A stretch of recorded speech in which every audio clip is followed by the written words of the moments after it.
teman-teman, di kesempatan kali ini, aku bakal menjelaskan sebuah program sederhana menggunakan bahasa C yang berfungsi untuk menghitung total pembelian, termasuk diskon, dan juga menampilkan struk pembelian. Yuk kita bahas satu persatu. Nah, di bagian awal program, kita bisa lihat ada hashtag includestudio.h.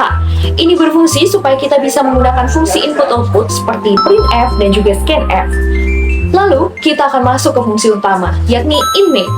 Setiap awal program harus diawali dengan kurung kurawal dan nanti akan diakhiri juga dengan kurung kurawal. Selanjutnya adalah deklarasi variabel. Yang pertama, untuk variabel nama pembeli dan juga nama barang, kita menggunakan tipe data JString.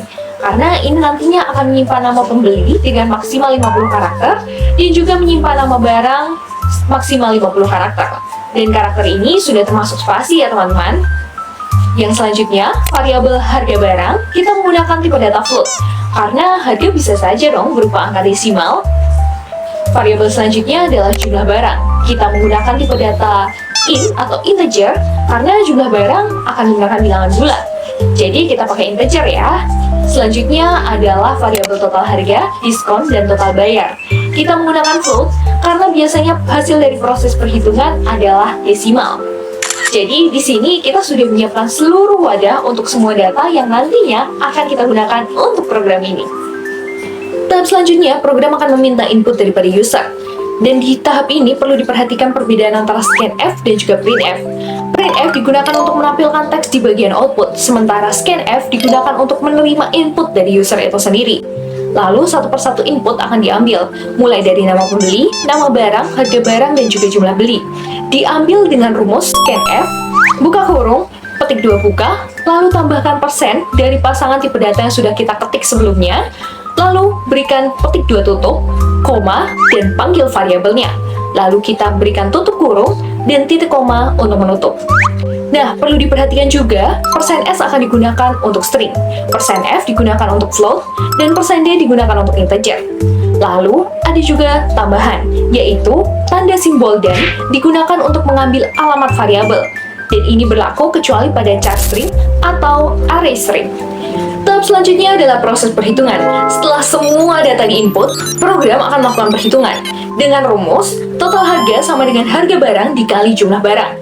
Contohnya, kalau harga barang adalah 12.000 dan jumlah barang 120, maka total harga adalah 12.000 dikali 120, yang hasilnya adalah 1.440.000. Yang selanjutnya adalah logika kondisi menggunakan if, atau yang dalam case program ini adalah logika diskon.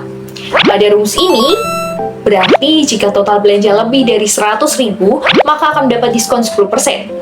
Dan ini adalah contoh penggunaan percabangan logika diskon atau logika kondisi menggunakan if dalam bahasa C. Nah, berikutnya adalah menghitung total bayar. Setelah diskon dihitung, program akan menentukan total akhir, yakni dengan rumus total bayar sama dengan total harga dikurangi diskon. Kalau ada diskon, biaya akan lebih murah. Kalau tidak ada, maka akan bayar penuh. Nah, bagian terakhir adalah menampilkan hasil atau output programnya. Yang akan ditampilkan adalah nama pembeli, nama barang, harga barang, jumlah beli, total harga, diskon, dan juga total bayar. Seperti yang sudah saya jelaskan sebelumnya, apa yang akan ditampilkan di bagian output ini adalah apa yang dimasukkan di bagian printf. Nah, dapat kita lihat juga di bagian total bayar ada persen titik 2f. Hal ini artinya jika hasilnya desimal akan ditampilkan 2 angka di belakang koma. Kita lihat juga ada garis miring N. Hal ini artinya adalah enter. Masukkan nama pembeli, masukkan nama barang, masukkan harga barang, masukkan jumlah beli. Asik jadi. Nah, teman-teman, yang tadi adalah demonstrasi programnya. Nah, program ini sudah mencakup konsep dasar penting dalam bahasa C, mulai dari deklarasi variabel, input data, proses perhitungan, percabangan atau if, sampai ke output hasil. Jadi, program ini cocok banget buat kalian semua yang mau latihan dasar buat pemrograman bahasa C ini. Jangan takut buat belajar pemrograman, karena nggak sesusah itu kok. See you on the next video!